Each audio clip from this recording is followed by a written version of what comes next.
আমাদের গণমাধ্যমে খবর এসেছে, প্রোপাগান্ডায় নামলো ভারতের দায়িত্বশীল মিডিয়াও। এতদিন আমরা দেখেছি যে দায়িত্বশীল মিডিয়াগুলো এগুলো নিয়ে একটুখানি চুপ বা কথা না বললেও এখন সেটা শুরু হয়েছে। এবং শুরুটা হয়েছে কিভাবে, ইসকন কলকাতার মুখপাত্র রাধা রমন দাস সোমবার মানে 2 ডিসেম্বর তার এক্স অ্যাকাউন্টে একটি পোস্টে দাবি করেন চিন্ময় দাসের আইনজীবী রমেন রায়ের উপর হামলা হয়েছে। পোস্টটিকে বিশ্বাসযোগ্য করতে আহত একজনের ছবিও জুড়ে দেওয়া হয়েছে। আর সেই মুহূর্তে ভারতীয় গণমাধ্যম সেটা লুফে নেয় এবং এটির উপর ভিত্তি করে প্রচার হতে থাকে সংবাদ, ভুয়া এসব সংবাদ প্রচার হতে থাকে যে মঙ্গলবার আদালতে আসার কথা ছিল সেই আইনজীবীর, কিন্তু তার আগে রমেন রায়ের বাড়িতে হামলা চালানো হয় এবং তাকে নৃশংসভাবে মারধর করা হয়। এই নিউজ প্রচার করেছে Zee News, ABP Live, the Wall, Times of India, NDTV, Business Standard, Hindustan Times, Indian Express, India টুডের মতো প্রতিষ্ঠানও। এখন আসলে আমাদের করণীয়টা কি? আপনাকে অসংখ্য ধন্যবাদ। আমাদের করণীয় খুব স্পষ্ট। এক হচ্ছে, আপনারা লক্ষ্য করেছেন বাংলাদেশের বিষয়ে ভারতের যতগুলো রাজনৈতিক দল আছে, কংগ্রেস বলুন, বিজেপি বলুন কিংবা তৃণমূল কংগ্রেস বলুন, তারা সকলেই কিন্তু এক সুরে কথা বলছে। 2 হচ্ছে, বাংলাদেশের বিষয়ে যখন শেখ হাসিনা বাংলাদেশ থেকে পালিয়ে ভারতে চলে গেলেন তখনও কিন্তু আমরা সকল রাজনৈতিক দলকে তার বিষয়ে একমতে আসতে দেখেছিলাম এবং সকলেই এক বাক্যে বলেছিলেন ভারতের এত ঘনিষ্ঠ বন্ধু মতান্তরে কর্মচারীকে যদি এই বিপদের দিনে আশ্রয় না দেয়া হয় তাহলে আসলে ভবিষ্যতে কেউ যদি ভারতের এরকম বন্ধু হতে চায় হয়তো সে এরকম বন্ধু হবে না। সো এই যে রাষ্ট্রের স্বার্থ, সেই স্বার্থটা কতটুকু সত্যের উপর নির্ভর করে দাঁড়িয়ে আছে সেটা ভিন্ন আলাপ, সেখানে আমি আসব। কিন্তু আপাত দৃষ্টিতে রাষ্ট্রের যেই স্বার্থ, ভারত রাষ্ট্রের যে স্বার্থ, সেই স্বার্থে কিন্তু দলগুলো একমত হয়েছে। বাংলাদেশে কিন্তু এখন দুর্যোগের ঘনঘটা। কেউ যদি মনে করে থাকেন 5ই অগস্টের পরে বাংলাদেশ মুক্ত হয়েছে এবং আমরা খুব সহজ একটি সময়ে প্রবেশ করেছি, তাহলে নিশ্চয়ই আমরা ভুল করব।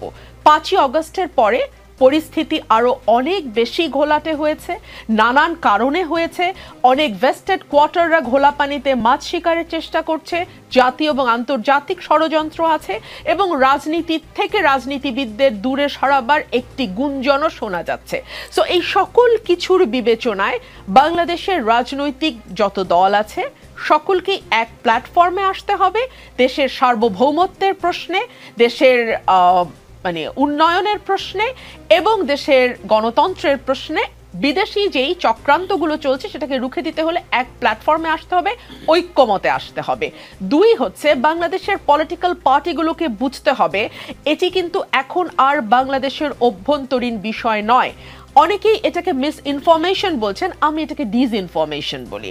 কারণ ওরা বুঝে শুনে ঠান্ডা মাথায়, আপনি দেখবেন ওরা বলছে এক কথা, ছবি বা পাশে ভিডিও দেখাচ্ছে অন্য আরেকটি ঘটনার। 5ই অগস্টের আগে 1.5 মাস বাংলাদেশে যেই একটা ভয়াবহ নৃশংসতা চালানো হয়েছিল সেটার ভিডিও অন করে দিয়ে কথা বলছে তারা ভিন্নভাবে। এই যে আপনি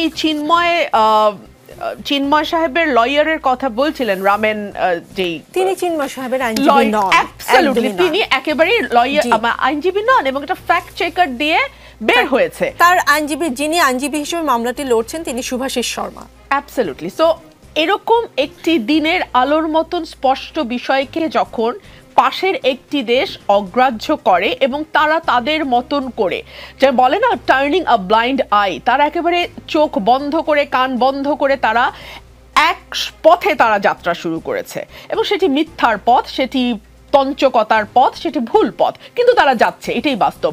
আর 3, যেটা ভারতীয় মিডিয়ার যে সুবিধাটা আছে যেটা আমার দেশে নাই, আমি এটা কিন্তু আজকাল বারবার বলছি, ভারত তাদের গণমাধ্যম ইংরেজিতে পরিচালনা করে, ভারত তাদের টক শো ইংরেজিতে করে।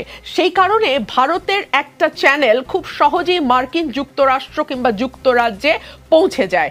আমাদের কিন্তু দেশে সেই সুবিধাটা নেই এবং বাংলাদেশ যে কত দিকে কতভাবে পিছিয়ে আছে, উন্নয়ন মানে যে কেবল ফ্লাইওভার, মেট্রো রেল নয়, এটা কিন্তু এই যে দুর্যোগ যখন আসে না তখন আমরা হাড়ে হাড়ে টের পাই। যখন পাশের দেশ থেকে আমাদের সিইও হায়ার করে আনতে হয় জাস্ট বিকজ তাদের কমিউনিকেশন স্কিল অনেক ভালো, জাস্ট বিকজ তারা ইংরেজিতে অনেক খুব ভালোভাবে কথা বলতে পারে, আমার দেশের একটা শিক্ষিত MA পাস ছেলে সেই চাকরিটা পায় না, বিকজ তার সেই দক্ষতা নাই। এবং এই দক্ষতা না থাকা যে বছরের পর বছর আমাদের শিক্ষা ব্যবস্থা, সেটা ভিন্ন আলোচনা।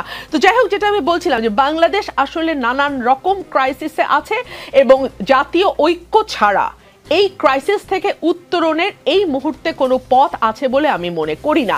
এবং আমি সরকারকে অনুরোধ করব, এই সরকার নানাভাবে কিন্তু আমাদের গর্বিত করেছে, এটুকু না বললেই নয় যে একটা সময়, সেটা খুব বেশি দিন আগের কথাও নয়, 4-5 মাস আগেই আমাদের সীমান্তে পাখির মতো মানুষ মারা হতো, আমরা মাথা নিচু করে লাশটা নিয়ে আসতাম।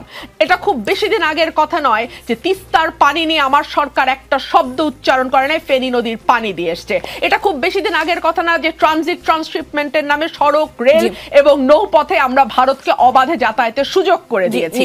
কিন্তু এই সরকার আসবার পরে আমরা ভারতের সঙ্গে চোখে চোখ রেখে কথা বলতে পারছি, প্রণয় ভার্মাকে কল করতে পারছি, আমরা সারা কুককে ডেকে বলতে পারছি যে আপনারা যে রিপোর্ট পেশ করছেন সেটা সত্যের